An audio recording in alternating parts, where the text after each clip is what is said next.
This isn't just a simple attack. These are 5 consecutive major strikes.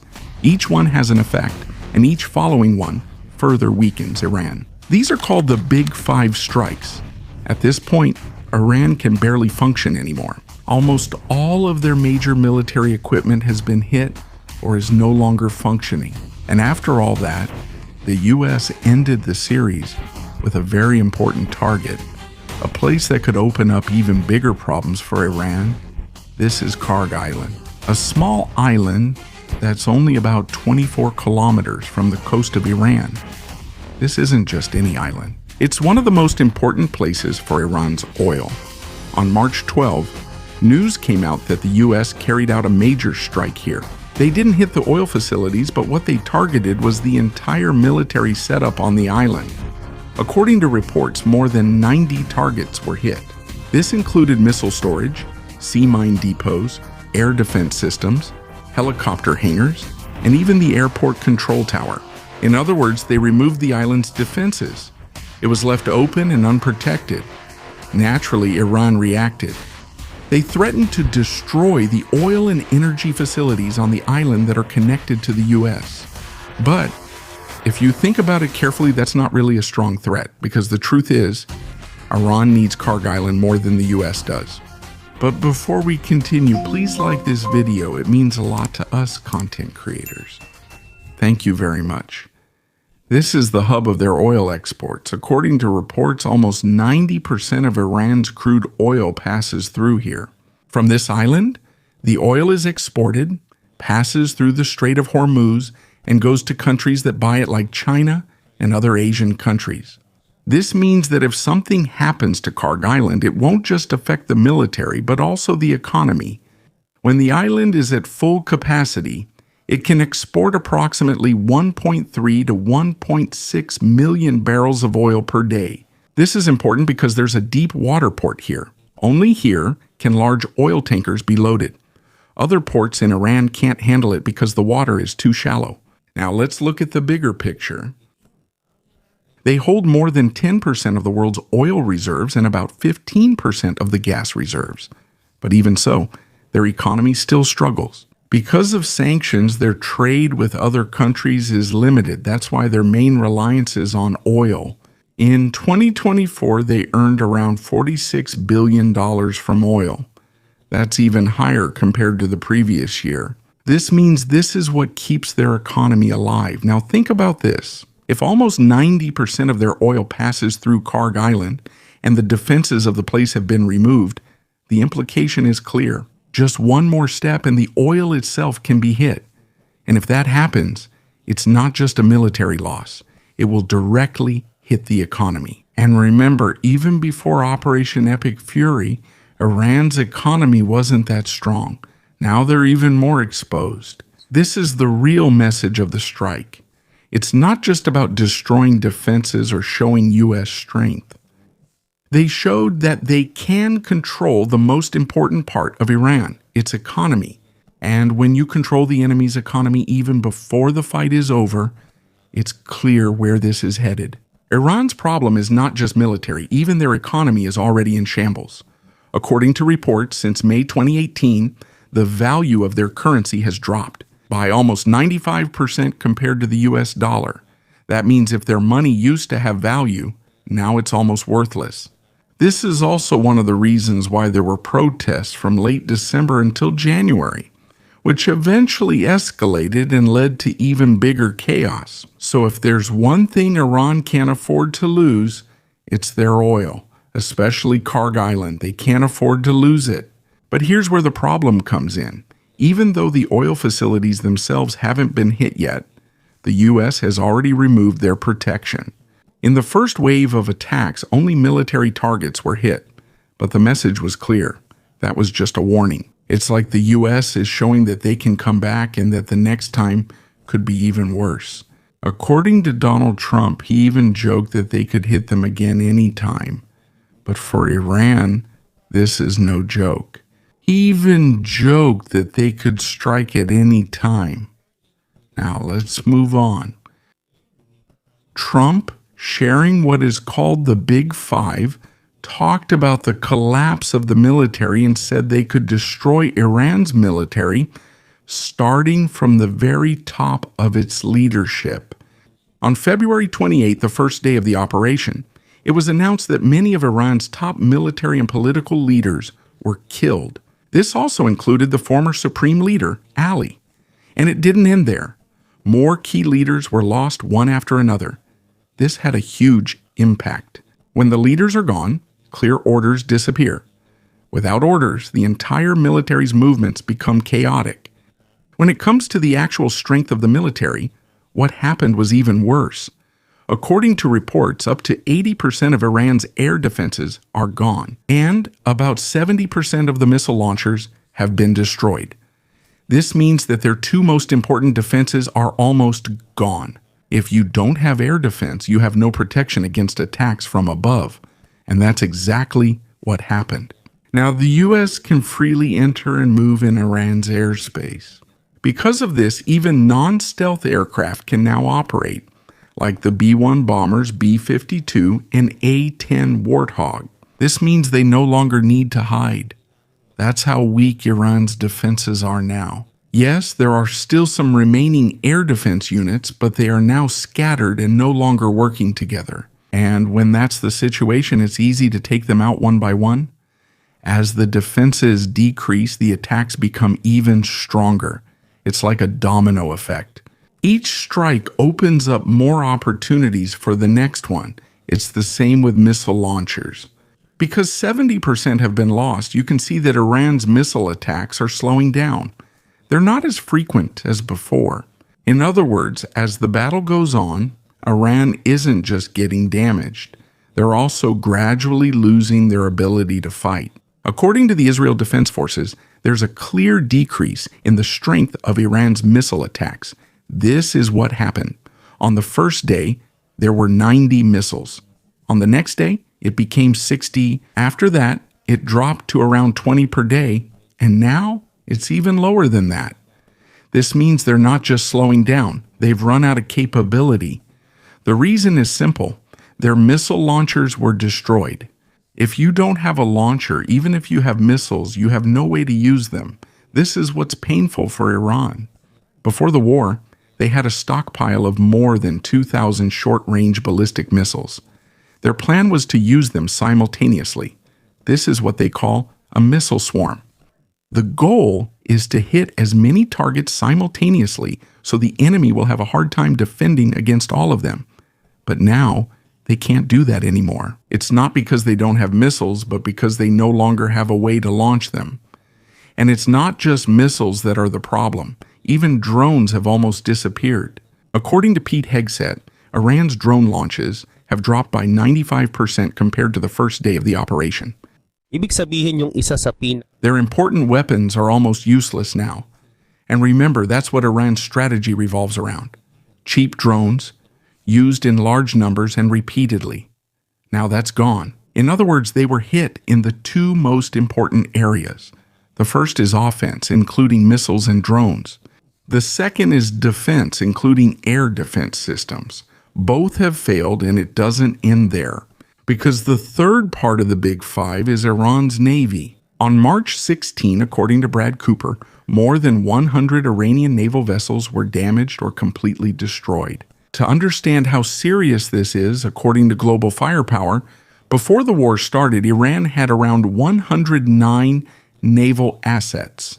This means that if the numbers match, almost the entire Navy has been wiped out. And even if the numbers aren't exactly the same because some fast boats are no longer in the official count, the situation is still clear. Their ships have been disappearing one after another.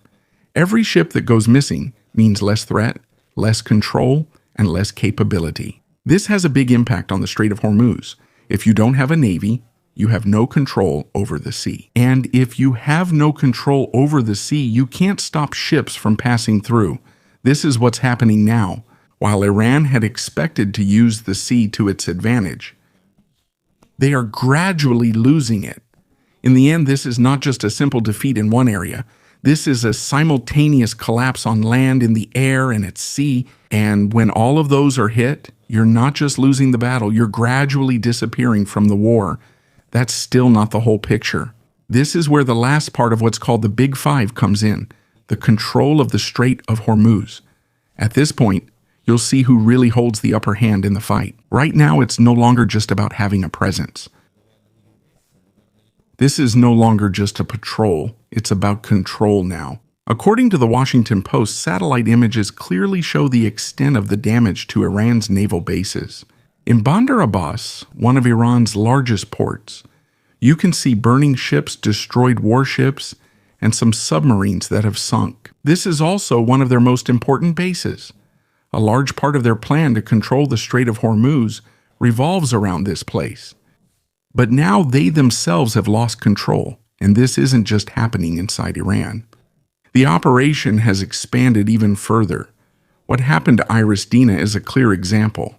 It was hit by the U.S. near Sri Lanka, not in the Persian Gulf and not inside Iran, but outside, showing just how far the reach of the U.S. is. As a result, the ship sank in the Indian Ocean, and no less than 84 crew members died. And that's not all. Another important step was the destruction of Iran's 16 mine-laying vessels. These were the ships that were supposed to be used to lay underwater mines in the Strait of Hormuz. If that happens, it will be dangerous for cargo ships to pass through. You won't know where the mines are underwater. Just one mistake and the ship could explode. But now those ships are gone. That means one of Iran's most dangerous plans has been reduced. Here you can see how quickly a navy can fall when its opponent is stronger, more organized, and more advanced. On the U.S. side, they have the complete advantage. Their ships are more modern, their weapons are more advanced, and they have aircraft carriers. These carriers are not just symbols of power. They're like mobile attack bases. From here, they can launch fighter jets, bombers, and other attack aircraft anywhere and anytime. Meanwhile, Iran is gradually losing its capabilities at sea. Among those lost or destroyed are frigates, drone carriers, submarines, naval ports, mine layers, maritime patrol aircraft, and even small combat ships. In fact, almost nothing is left that can fight directly. The effect of this is similar to what happened in the air. If in the air the U.S. aircraft can fly freely, at sea, their naval forces can move freely as well. Because of the heavy damage, Iran was forced to avoid direct naval combat. Not because they didn't want to, but because they knew they would lose even more if they fought head-on. So their remaining option was fast boats and unmanned surface vessels. These are small and fast vehicles that sometimes have no crew. They use these to attack merchant ships. But even though they do this, it's not enough to stop the U.S. While Iran is carrying out small attacks, the U.S. continues with large-scale operations. This is where the next part of the Big Five comes in, the relentless air attacks. Because Iran's air defenses are already weak, the U.S. can now operate more freely. Even non-stealth aircraft can get in. One example is the B-52 bombers. These are aircraft that are over 70 years old and were not made for stealth. But now, these can already carry out missions inside Iran. That means the enemy's defenses are that weak. Now look at the scale of the attack. According to the Wall Street Journal, more than 7,000 targets have been hit by the U.S. And according to Pete Hegseth, if you include Israel, it reaches around 15,000 targets. Since February 28, the operation has already been going on for 19 days. That means almost 789 targets are being hit every single day. No rest. This is the true meaning of a continuous air campaign. It's not just a single powerful strike, but repeated attacks until nothing is left. And what's even more serious is that the U.S. and Israel can still rotate their aircraft. That means even when they're switching units, the attacks don't stop. And Iran has almost no way to respond anymore. At this point, it's no longer just a battle of weapons. It's a battle for control. Control of the skies, control of the sea, and control of the flow of the battle. And as time goes on, it becomes clearer who is in control of the situation. Because when a country loses its air defenses, loses its strength at sea, and loses its ability to attack, it's not just struggling. It gradually disappears from the fight. This is what's happening now in the skies. It's continuous and relentless. Think about this. A fighter jet will take off from the aircraft carrier. It will attack, return, refuel, reload, and go out again. This isn't done just once. It happens repeatedly throughout the day. Now imagine that it's not just one jet doing this. Dozens of fighter jets are operating at the same time. These come from U.S. aircraft carriers, from Israel, and from U.S. bases near Iran. The result is continuous attacks, no rest and no stopping, and Iran can hardly respond. This is what's really happening. Iran isn't just being hit, they're being dismantled little by little. A system that was built over more than 40 years is now being destroyed piece by piece. And the main reason for this is U.S. air power. There are many strikes happening every day, and there are so many that it's impossible to list them one by one. But there are some clear examples. One of them is Karg Island, and it's possible that this could be followed by even heavier attacks. Another example is the U.S. use of the massive ordnance penetrator. This is a bomb that weighs 30,000 pounds. It's used to hit underground targets like the Talagan 2 underground bunker. This means that even if you hide underground, you'll still be reached.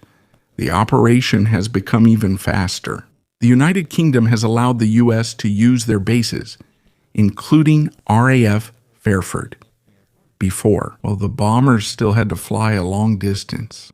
The journey was long, exhausting, and took a lot of time.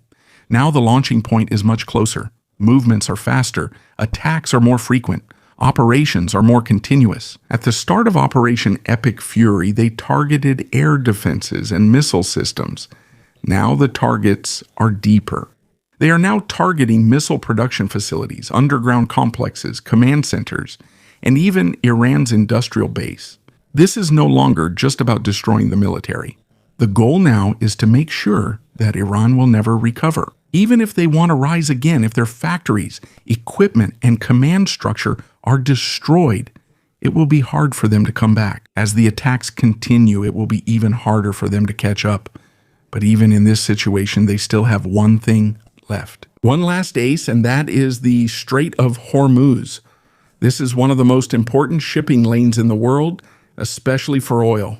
Almost 1/5 of the world's oil passes through here. That's equivalent to about 21 million barrels per day. At its narrowest point, it's only 24 miles wide. That means it's easy to monitor and easy to control.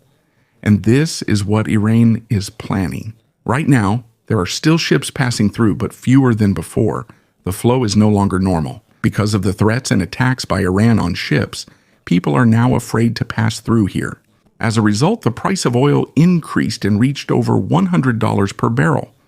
This is Iran's plan. Disrupt the flow of oil, raise the price, and force the U.S. to back down. But this isn't working. Instead, the U.S. has become even more aggressive. They're not just watching. They're also getting closer to the area itself and continuing to attack. At the same time, they're encouraging their allies to help protect the merchant ships. In other words, Iran's last trump card is slowly disappearing as well. If they lose control of the Strait of Hormuz, they'll also lose their last way to influence the fight. And when you no longer have any leverage, even if you're not continuously losing, it's clear where the fight is headed. This is where the battle reaches its most dangerous point. This is no longer just a simple attack. This is now about controlling the very flow of the world. On March 17, news broke that the U.S. directly hit Iran's missile launch sites near the Strait of Hormuz. This was not an ordinary strike. They used 5,000-pound bunker-busting bombs. According to CENTCOM, the U.S. successfully used powerful bombs to hit Iran's fortified missile sites on the coast near the Strait of Hormuz. At first glance, it seemed like a normal attack. But there's a deeper reason.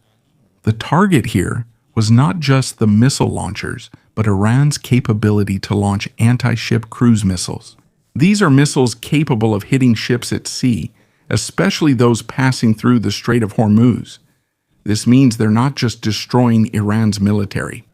They're also protecting the very flow of oil for the whole world. At this point, This is the situation. The leadership is destroyed. The military's movements are crippled. The economy is at risk. And now even the most important shipping lane is under control. In this situation, there's another thing that makes it even harder for Iran. They're not only being damaged from the outside, but pressure is also starting to build up inside. As the conflict drags on, people are feeling its effects more and more. Prices of goods have gone up. Supplies are becoming harder to get, and the value of their money keeps dropping even more. This means it's not just about the military. It's not just the military that's affected, but also the daily lives of people. And when this happens, it becomes harder for a country to continue the fight. Because even if you still have weapons left, if your morale is already faltering, your whole movement is affected. Along with this, Iran is also becoming more cautious with every decision. They can't just keep attacking recklessly anymore. They need to choose where to use their remaining resources. But this is where they'll be pushed even further into a corner. Because while they're being cautious, the U.S. is moving even more aggressively. And as their opponent moves faster, they fall further behind with every step. In this kind of situation, confidence slowly fades away, not just in the military, but also in the leadership. And when trust within starts to decline, decision-making becomes more chaotic. Sometimes it's slow, sometimes it's wrong. And in a battle where things move this fast, every wrong decision has immediate consequences. While this is happening, the pressure from outside continues. It's not just the U.S. that's taking action. There are also countries that are supporting, providing information, and helping with operations. This means Iran is not facing just one enemy. And as support grows on the other side, they become even more isolated. At this point, it becomes clear that the fight is not balanced. It's not just about the number of weapons, but also the speed of movement, the quality of information, and the ability to adapt. While one side continues with their plans and movements, the other is forced to just keep up. And when this is the situation, you no longer control the fight. You're just reacting to what's happening. This is the most dangerous point, because this is where the complete downfall begins. It's not sudden, but little by little, until it reaches the point where even if you still have equipment left, you can no longer use them properly. And when that happens, it doesn't matter how much you have left.